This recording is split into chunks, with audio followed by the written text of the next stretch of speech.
ఈ నటుడు మన తెలుగువాడే అన్న విషయం ఎంతమందికి తెలుసు? ఇతని పేరు జాన్ ప్రకాష్ రావు జనుముల. ఆగస్టు 14న ప్రకాశం జిల్లాలో జన్మించాడు. పుట్టి పెరిగిందంతా కూడా మహారాష్ట్రలోని బొంబాయిలో. ఇతను హిందీ చలనచిత్ర రంగంలో హాస్య నటుడిగా తనదంటూ ఒక ముద్ర వేసుకున్నాడు.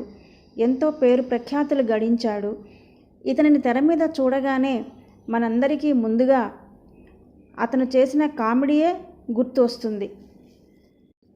అదిరిపోయే పంచ్ డైలాగులు వేయడం ఇతని స్వంతం. ఇతనికి ఒక సోదరుడు, 3 సోదరీమణులు ఉన్నారు. అందరికంటే పెద్దవాడైన ఇతనికి కుటుంబ బాధ్యతలు చాలా ఎక్కువగా ఉండేవి. చిన్నతనంలోనే అనేక కష్టాలను అనుభవించాడు. కుటుంబంలో ఆర్థిక సమస్యల కారణంగా చదువు కూడా తను మధ్యలోనే ఆపివేయవలసి వచ్చింది. అయితే ఇతనికి చిన్నప్పటి నుంచి సినీ తారలను అనుకరించడం అనేది ఒక హాబీగా ఉండేది. అలాగే పాటలకు డాన్సులు చేయడం, ఇలాంటివన్నీ చేస్తూ ఉండేవాడు. హాస్యంలో ప్రత్యేకమైన శైలిని నేర్చుకున్నాడు. సినీ ఇండస్ట్రీలోకి వచ్చిన ప్రతి ఒక్కరూ అంత ఈజీగా నిలదొక్కుకొని ఉండరు. వారి విజయగాథల వెనుక ఎన్నో కష్టాలు, కన్నీళ్లు కూడా ఉంటాయి. ఆటుపోట్లను ఎదుర్కొని ఆ నటులు తమ నటనతో అభిమానులను ఆకట్టుకుని స్టార్డమ్ను అందుకుంటూ ఉంటారు. అలాంటి కోవలోకే వస్తారు జానీ లీవర్ కూడా. తన కెరియర్కి ముందు ఎన్నో ఒడిదుడుకులను ఎదుర్కొన్నారు. తెర మీద ఆయన కనిపించారంటే చాలు నవ్వు పుట్టుకొచ్చేస్తుంది. అలాంటి ఎక్స్ప్రెషన్స్తో ఆయన నటన ఎంత గొప్పదో అర్థం చేసుకోవచ్చు. బయటకు నవ్వుతూ కనిపించే కొంతమంది మనసులో ఎంతో బాధ ఉంటుంది. తన హాస్యంతో మనల్ని నవ్వించే జానీ లీవర్ చిన్నతనంలో ఎన్నో బాధలని అనుభవించారట.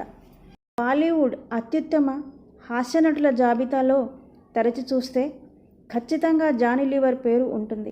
అచ్చ తెలుగు అబ్బాయి జానీ లీవర్ బాలీవుడ్లో స్టార్ కమెడియన్. బడా బడా స్టార్స్తో కలిసి పనిచేశాడు.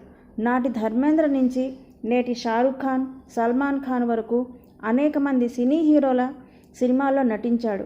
బాజీగర్, తేజాబ్, ఖిలాడి, కరణ్ అర్జున్, రాజా హిందుస్తానీ, బాస్, ఎంటర్టైన్మెంట్ వంటి ఎన్నో చిత్రాల్లో తన అద్భుతమైన నటనతో ప్రేక్షకులను అలరించారు.